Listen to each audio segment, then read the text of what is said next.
as a person who's representing Ukrainian government and public officials, I want to change the attitude toward Ukraine. So Ukraine doesn't only beg for assistance, but it has something to actually give to the world. And one of such things is actually joint defense production. There are a number of advantages to actually produce defense-related products in Ukraine, and we are talking about like quicker testing, cheaper R&D, skilled and talented labor, including the labor which has some engineering talents and has experience on the front line, so really use what is the new reality of the front line. And of course, the proximity to the market itself. So that will create a situation with a win-win solution when it's both very beneficial for Ukraine, because Ukraine can get a quicker and cheaper military assistance, but it's also beneficiary for the producers and also for the donors, including foreign governors who are helping Ukraine to actually defeat the enemy. And we're talking about the enemy, which actually makes it makes the whole global security messed up.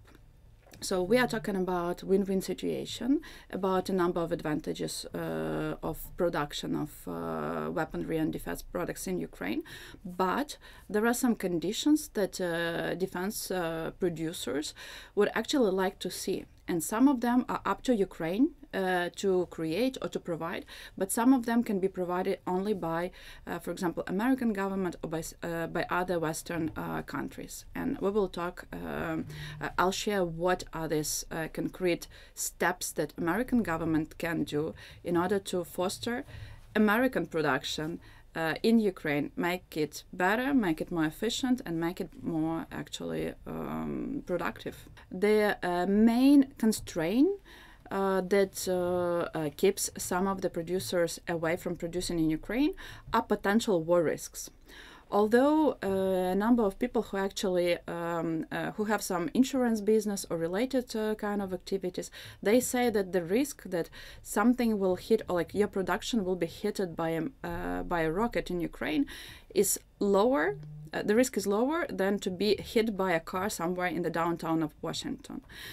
But nevertheless, when, for example, venture funds or when some producers are trying to collect some money to invest them in production in Ukraine, it's obvious that people ask about war risks, yeah? And therefore, this is the main obstacle. But if these companies, if these venture funds will receive a war risk insurance, that will pretty much make it much easier to fundraise money and to speed up the production. Probably that's the thing. And there is also a good news here. Actually, the war risk insurance in Ukraine is already working. So for a year, a number of foreign agencies, including American ones or those which are based in US, already cover war risk insurance for investment projects in Ukraine.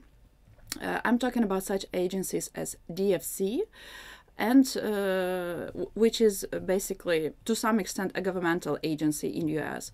And I'm also talking about MIGA under the World Bank. They have started this trend, to put it that way, but after Americans showed the leadership, another 18 countries have joined, and now 18 countries around the world, we are mainly talking about Western countries, of course, they provide war risk insurance for their investors who invest in Ukraine. So it's possible, tool is already there, and an only thing that we need to do is to actually extend it to defense sector. Both for Ukraine and for United States, it will make the military assistance to the front line much quicker and cheaper.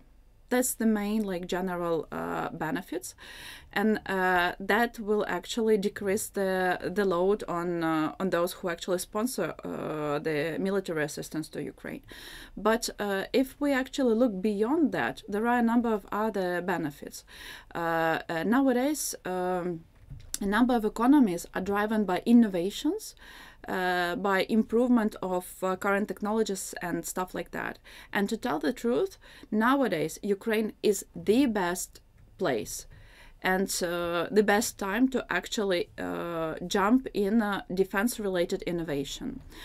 Given some activities that are also going on not only in Russia, which is used to mess with its neighbors, and not only, but also some tensions around China and tensions around, well, basically Middle East.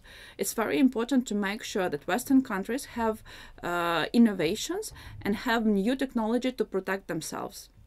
One of such technologies which is cost efficient is drones, and nowadays Ukraine is the global innovation hub in terms of actually producing new drones, improving new drones and stuff like that. Later on, these drones can also be used for civilian needs.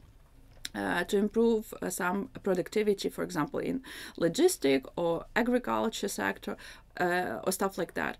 And I really want American companies to be a part of this process, both in terms of innovation process, but also in terms of actually engaging with their funds and resources and their opportunities to extend the market later on for this production. There are very easy 3 tools to be provided, and that will make the investment in defense sector of Ukraine super attractive for investors all around the world, but primarily American investors. So the 3 tools are: first, war risk insurance for defense sector. We've seen that this tool is already there. It's important to actually cover defense sector by the war risk insurance. Second one is land lease. There was actually a land lease tool passed in US. Now it's already expired, but we were talking about land lease of weaponry. What we suggest is to actually also shift the focus and to actually start the program of land leasing the equipment to produce the defense related products. So basically that will this tool will make the new production start quicker and cheaper. And once again, when we are talking about some American companies who might come to Ukraine, or some joint American-Ukrainian companies which can receive the equipment, land-lease equipment, that will really help. And the third tool is a kind of an off-take contract. So basically, if someone starts production, they have guaranteed that their products will be in use. There is a demand for that product and someone will buy it. So these 3 steps, very simple, and it's actually possible for American government to provide these tools and to actually that will make create a game-changing conditions in Ukraine.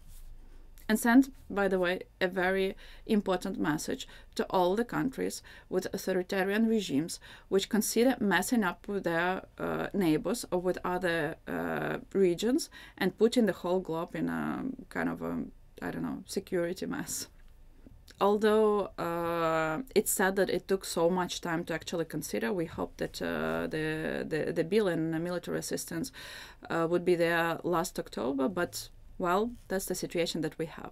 And in order to actually avoid similar situation when Ukraine is very dependent, and general situation is very dependent on the decisions of a Congress or other countries, it's important to actually start thinking about creative ways and sustainable ways to ensure that this line is protected, and that defenders who defend not only Ukraine but like general the Western values, the Western security order, they have enough of weaponry and enough of ammunition. And one of the ways to answer this is to actually move some production of defense-related product to Ukraine to decrease the cost, decrease the time needed for to deliver what is needed to the front line, and generally foster the innovations in this sector.